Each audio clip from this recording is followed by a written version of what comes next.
What's up, YouTube and Facebook, and welcome back to Not Quite Mint. I'm Tom. And I'm Rich, and definitely feeling not quite mint today. Today is our Tuesday show, so we're going to be running through our key picks for tomorrow that we think you should go out and pick up. And we've also got a couple of notables that we want to run through. And tomorrow is the 2nd of September 2020. So that's what we're going to be talking about. Should we get into it, Rich? Yeah, let's get into it. Indeed, that would be very, very nice. Yeah, so guys, we're talking about keys. We do this every Tuesday. If you do want to obviously follow us along, make sure that you are subscribed down below.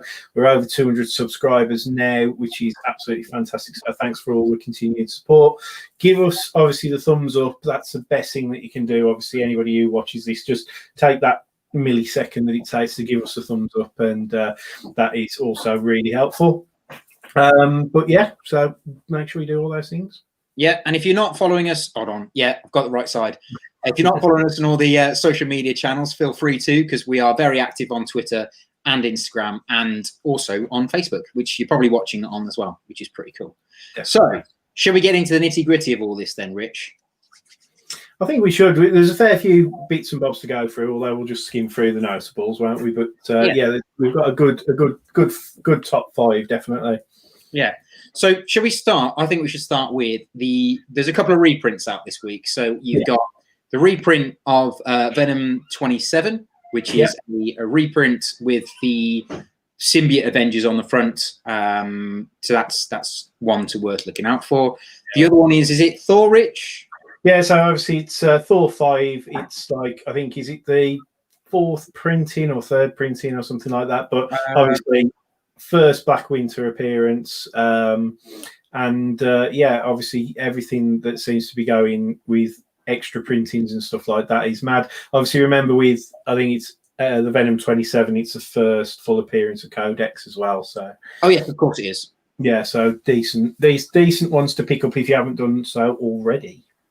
There's also a couple of next ones on that we would recommend you pick up this week. So you've got DC Stead Planet issue 3 is probably one worth picking up. It's not a key of note. It's just another one in the series. There's also Empire issue 6 that comes out this week. Again, not really of note for any particular reason apart from the fact that we're not expecting anything big our way. So, and then there's this one that we're kind of speculating on a little bit, but we're not sure about it. But it is essentially Galactus is going to arrive on our planet carrying the zombie disease, as it were. Yeah, the big thing with that is whether or not it has any continuity with what happened in Thor 6?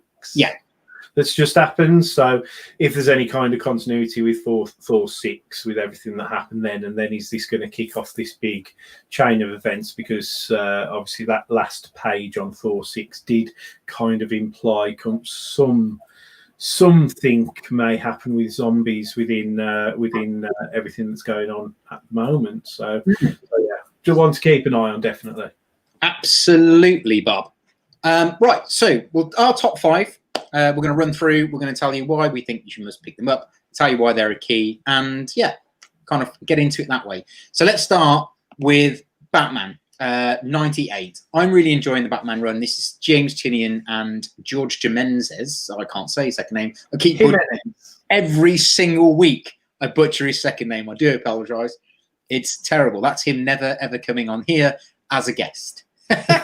But yeah, this one is a note because it is the rematch between Harley and Punchline, so it could be quite an interesting one to pick up. Rich, what's your thoughts on this one? Yeah, again, I mean, everything seems to be pretty cool with obviously Batman at the moment. Obviously, really enjoying this Tynion run. We are obviously building up to obviously is it issue 100, I think, when Joker War finishes. So this technically is the midpoint issue, and we've got that Harley v Punchline, obviously big rematch as well. So that's going to be. It's always interesting to see how those things are going to go, because there may be a key point that obviously plays out of that. But yeah, just looking forward to it really, and it's certainly a run worth picking up in its entirety. So yeah, I 100% would agree. It is definitely a run worth picking up for sure. So do you want to do this one, Rich? Yeah. So next one, it's something I'm quite excited about. Again, I get the feels with this Firepower issue 3 that it's basically it feels very similar to Invincible. Obviously, I missed the boat with that one way back when, but obviously, me and Tom did read a substantial number of issues to when we did do one of our key spotlights when we were on lockdown, and I just get the feeling with Firepower that he's building this whole thing, and it's quite cool because it's got that like Street Fighter kind of Mortal Kombat, Enter the Dragon kind of sort of feel to it as well. So I'm really, I am really looking forward to it. I'm going to pick up the prequel trade that they brought out before issue 1 as well, because I've decided this is going to be an indie run that I'm going to stick with definitely. Nice. Yeah, I think I'm going to pick up this one. I liked the first 2. I thought they were pretty good. Like you said, I think it's got that kind of Mortal Kombat kind of Double Dragon kind of thing. It's pretty cool. I mean, I like the idea of it. I can see there's a lot of hidden stories in the first couple of issues that they're not going to reveal for quite some time, but I'm intrigued to know about those, which I think is a good hook, which says straight away that it's a good comic. If it's hooked me in already, I want to know what happens in the future of it. So I would definitely recommend picking it up. I believe that Robert Kirkham said that this is going to be quite a substantial issue. Is that right? Yeah, I think he's alluded over on the social media that this, I think his words were something along the lines of this. In this issue, there's going to be some of the wider arcs are going to be explored. So it's going to open up the world a bit more in terms of what we can expect from this series. So it does sound exciting, definitely. Yeah, 100% looking forward to this one. The next one I'm looking forward to, though, is Inglot. Have you heard about this one, Rich? Yeah, well, you told me about this one, and I told my wife about it because it sounds very. Obviously, we are very much cat people in our house, and I explained the premise to her, and she was like, "Oh, well, I might have to read that," as everything. But yeah, it's got everything. It's kind of like wizard, sorcery, a magical cat, and obviously hijinks going on. But it'll be interesting to see where it's pitched, because it's not going to be a grown-up book. But I don't think it's going to be too much for a young audience. So it's going to be that kind of adaptable one. So hopefully it's good. Yeah, I like the idea behind it. I mean, it's Emma Curbett. I think she is actually one of the relatives of Andy Curbett, to be fair. So her art style is going to be incredible, and also she's also writing it, which is pretty cool. Yeah. So the premise, if anyone doesn't know, is essentially it's this young sorceress who is trying to fix a big mistake that she's made, and there's a lot of kind of universal travel. She's going to travel through universes. It's all wizards and magic, and like Rich said, there's going to be a cat in it. I don't know if you can see in the image, but I think she's done a really cool job with making the cat look like it's a wizard's hat. I think that's pretty cool. I like that, and that literally hooked me straight in. And yeah, I think this is going to be a bit of a curveball this week. I'd hope. It's hooked me in straight away from just reading the synopsis, and I hope that it's not going to be a disappointment, because that will really annoy me. But also, I just hope that it's going to be what I think it's going to be. Yeah, I mean, obviously there's a lot of focus on things like Strange Academy at the moment and things like that. I don't know, the kind of way that this has came across with a little bit of like a whimsical kind of wizards and sorcery type of theme. It made me wonder. Obviously, it isn't a deliberate thing, but it made me wonder if we'll get a similar kind of feel to that first issue of Strange Academy, which obviously we both enjoyed. Yeah. I mean, I think the idea is the cat is a time traveler, so that could be quite an interesting thing, that she's got to try and chase this cat through time. Yeah. I don't know. I'm not sure whether the cat's name is Inglot. Oh, okay, that would make sense. Yeah, I've heard a few different things from different people on different channels and interviews and stuff like that. So I'm not 100% certain, but I have a feeling that the cat might be called Inkblot, and I think that the cat is the mistake that the main character's trying to correct, if that makes sense. So if it's traveling through time, making a load of mayhem, it could be quite cool. Which could also really reference the name. If the cat's called Inkblot and it's going through time, making loads of ink blots that are just changing time, changing the way that history in time. Yeah. That's quite an interesting premise, really. That's right. So let's hope it's written well. That's my big thing. Yes. Yeah, that is the thing. I mean, I don't think I've ever read anything that Emma Curbett has written, but I do know her as an artist. And I know her art style is pretty cool. Well, what I'm trying to do with these new issues as well, because I did it with Firepower, and I've done it with Seven Secrets, which we reviewed a couple of weeks ago. I've reread them because going into them with an open mind, sometimes I'll read them when I'm on like a lunch break at work or whatever, and I probably don't take things in as well as I probably should do. I've gone back and read, as I say, obviously Firepower and Seven Secrets, and I'm now like, I'm quite excited for them now. Like, I'm quite hyped. So, I am getting on that indie train a little bit more, I think, definitely. Awesome, mate. I mean, it's always nice to branch out further than Marvel and DC for sure. I'm terrible for being really linear with what I read and just constantly just go for Marvel. But I have tipped over to the DC since the start of the year, since we've been doing this, and I actually really enjoy the indies. So it's nice to see we've got a couple of indies in this week's top 5. Yeah, definitely. So shall we move on? Speaking of Marvel, on indeed. So I'm looking forward to this one. Yeah, go on then. Do you want to do this one? Yeah, I'm one of those people. I'm trying to catch up with all the Miles Morales stuff, but as I think I've said before, he's kind of like, for my different times in collecting, he's kind of like with Ultimate Spider-Man leading into Miles Morales. I've always felt that I've had more to do with reading Miles Morales maybe than some of like the more historic Amazing Spider-Man stuff, even though I've always been a big Spider-Man, but I've just been so behind picking up the issues and getting the keys and stuff. So for me, Miles Morales is quite in this one.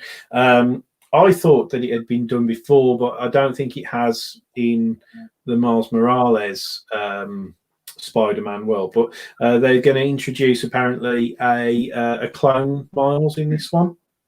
So it's going to be interesting to see how that pans out. I think we've had evil Miles Morales, like from again another alternate universe, with the whole multiverse thing going on. So this might be a completely thing. So a bit like Scarlet Spider sort of thing. A bit of a remanufactured story potentially. But I don't know. I hopefully it gives us a little bit of a hook. And again, if it is a true first appearance of Miles as a clone, again, it's going to be, with all the hype around Miles Morales at the moment, it's going to be a really good key to having the collection.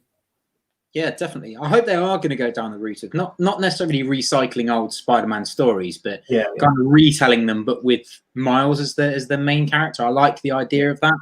I think you said there about the evil version of Miles Morales. Now, I massively was under the impression that was a clone, but I mean, I know that's not true. I did as well. And we raised it the other day, didn't we, when we were doing the hangout with on Comic Dino's channel, and a couple of people were a bit like, "Oh, I'm pretty," and then I was like, "Oh, I'll have to go back and read it." I have got the issue, for that, because I think it was in Spider-Man 2.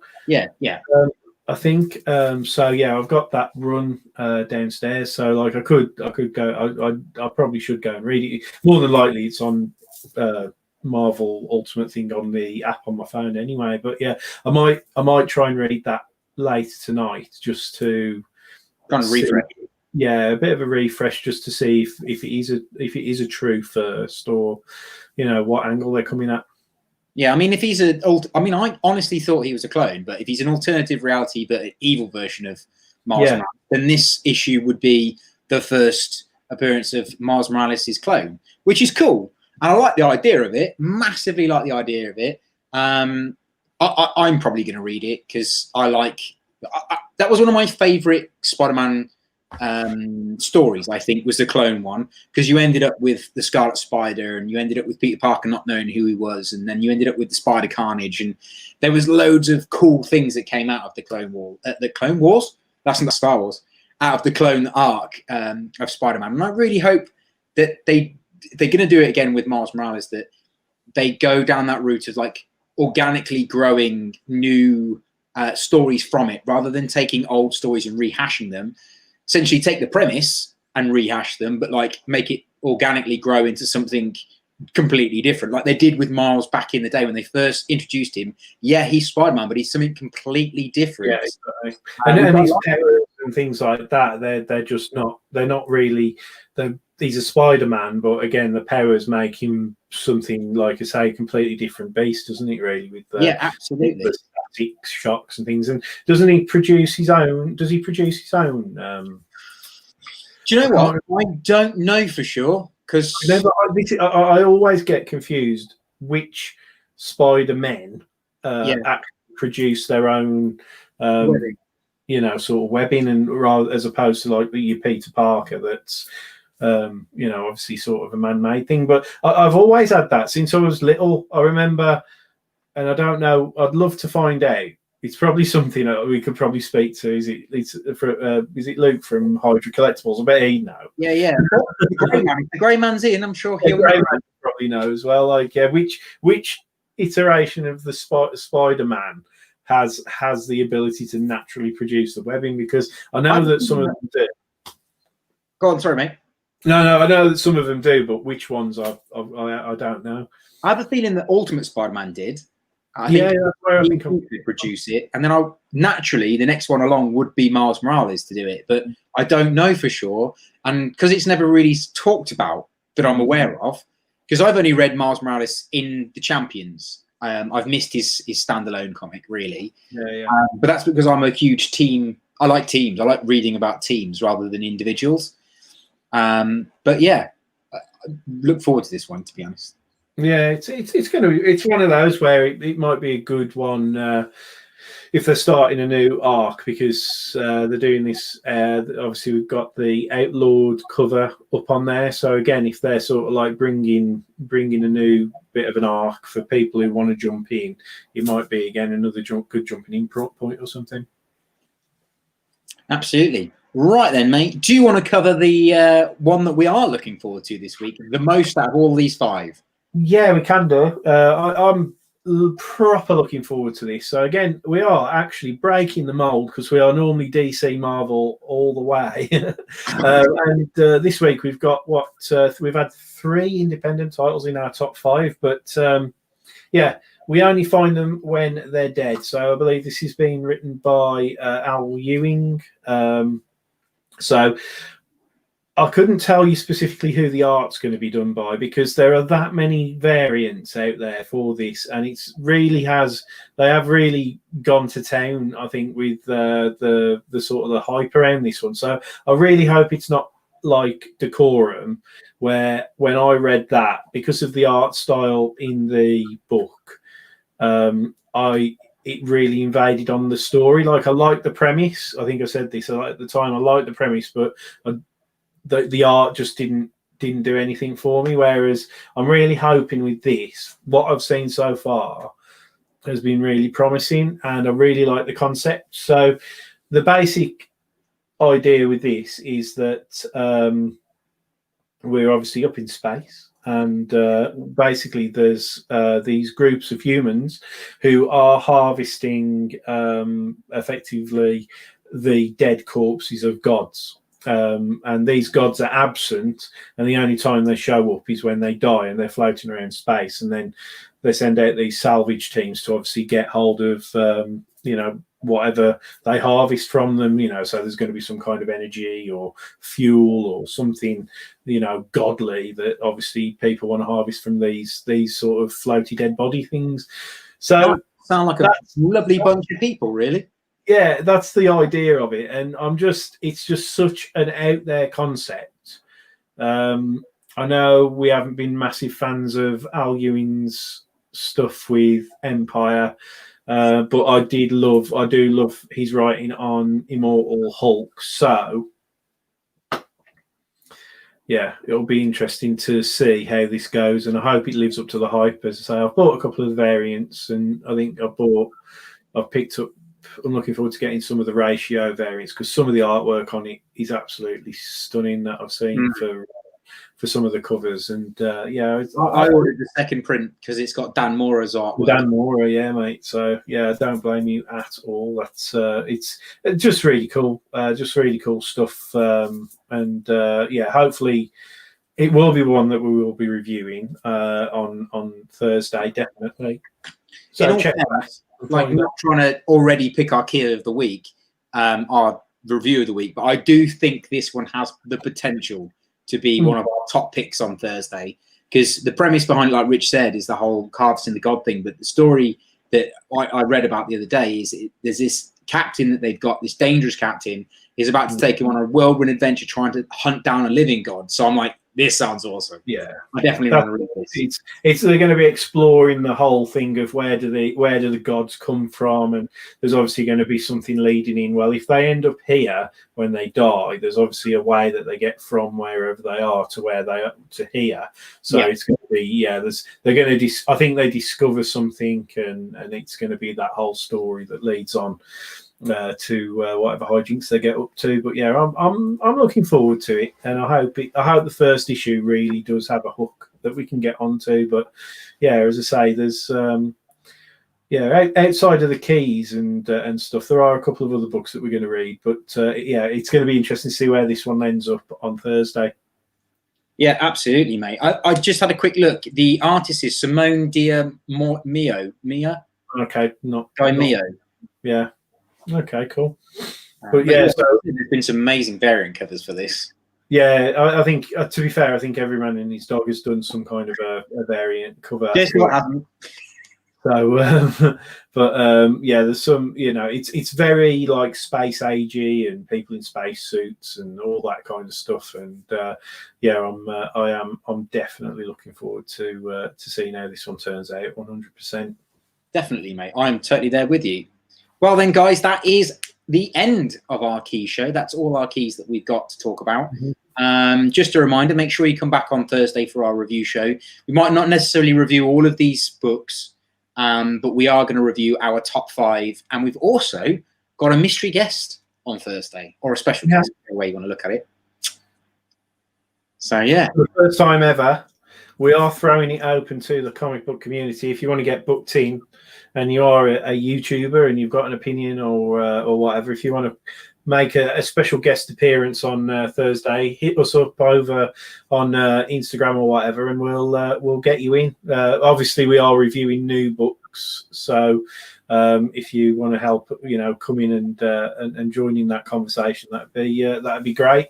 So yeah, happy days, happy days. But yeah, we've got it's just one of those like kind of odd weeks where there's nothing massively exciting, but all the same, it's pretty, as I say, pretty exciting to see what sort of like comes out from the independents. I think really. I think we've got quite a good week this week for stuff that's not our normal style of reading. So I like the idea of it this week. Yeah, Thursday's going to be a really interesting show. I think we're going to really, hopefully, have some nice surprises. But often that doesn't happen, does it? So no. Yeah, but we get to actually finish off Empire as well, which it'll either be a 5-second don't bother, it's still crap, or it might completely blow us away. So who knows? Oh, you never know. But yeah, I mean, that's it pretty much, guys. Do make sure that you are subscribed. As I say, take that time to just press that little thumbs up button. Obviously, best way of showing sort of some easy support to us. And yeah, down in the comments, if let us know what you're looking forward to most this week as well. And on that note, I'll just say, take care. Hopefully, get to see you Thursday. I'm going to reiterate what Rich said. Take care. Also, I'm going to add, if any of you guys know the Spider-Men that can produce webbings without the doohickey, let us know in the comments as well, because that would be a really interesting, conversation to have. Anyway, Take care of each other. Look after yourselves. Read a load of comics, and see you.